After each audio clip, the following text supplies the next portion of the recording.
Hello, inspired thinker. I am dedicating this newsletter to advocate for us to get more educated about the experience of menopause.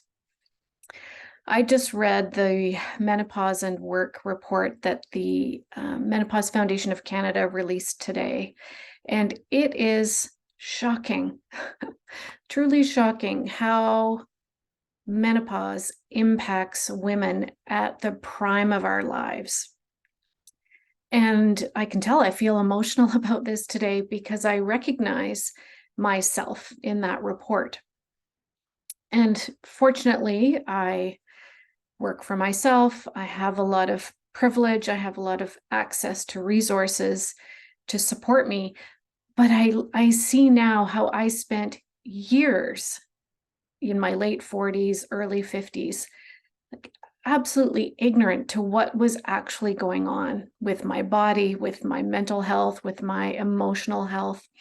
That now that I've gotten more educated about perimenopause symptoms, I see how many symptoms I was navigating and was not really thinking about it as a perimenopause symptom.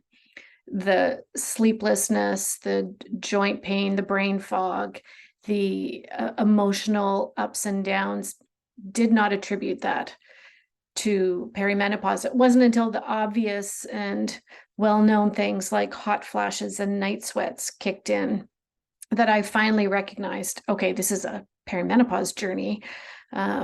And I suffered with those through the pandemic. And then finally, and I was trying to remember like what tipped me off to seeking out medical care from a private provider, not my GP, who is not equipped to support me with menopause.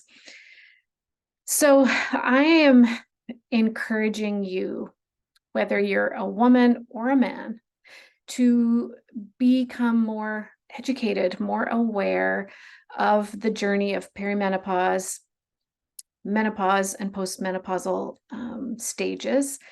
This report that I'm including in the newsletter today has some staggering statistics about women. And what makes me so mad is how many women are incredible leaders at the prime of their lives, and perimenopause and menopause symptoms take them out because it's hard. They are hard on us, these symptoms. And so we're losing great leaders because we don't have a society and a system that normalizes this journey. I think I stayed silent and suffered through it because of the shame associated with menopause and the ageism associated with menopause. You know, we're so conditioned to think that aging is negative and that anything sort of not working in our bodies is a problem. So I think this is something I'm going to become more vocal about. I'm really passionate about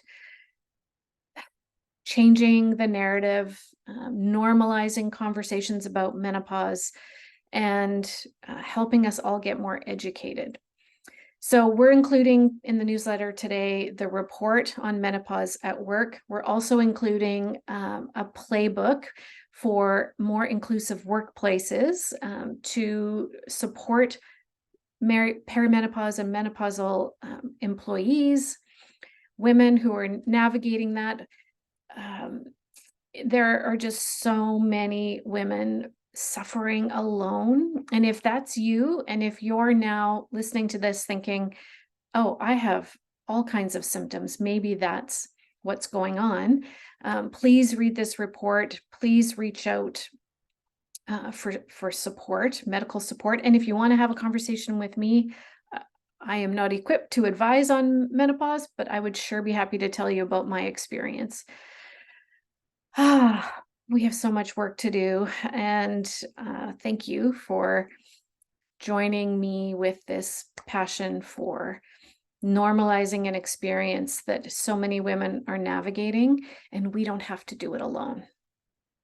We don't. Thank you. for being part of this community. And let's be brave. Let's start talking more about the menopausal journey and reaching out for support. That is vulnerable, that is brave. And let's tell our own stories. Let's get out of the shame and start talking about what we're experiencing and asking for what we need in terms of support. Thank you, friends. You inspire me.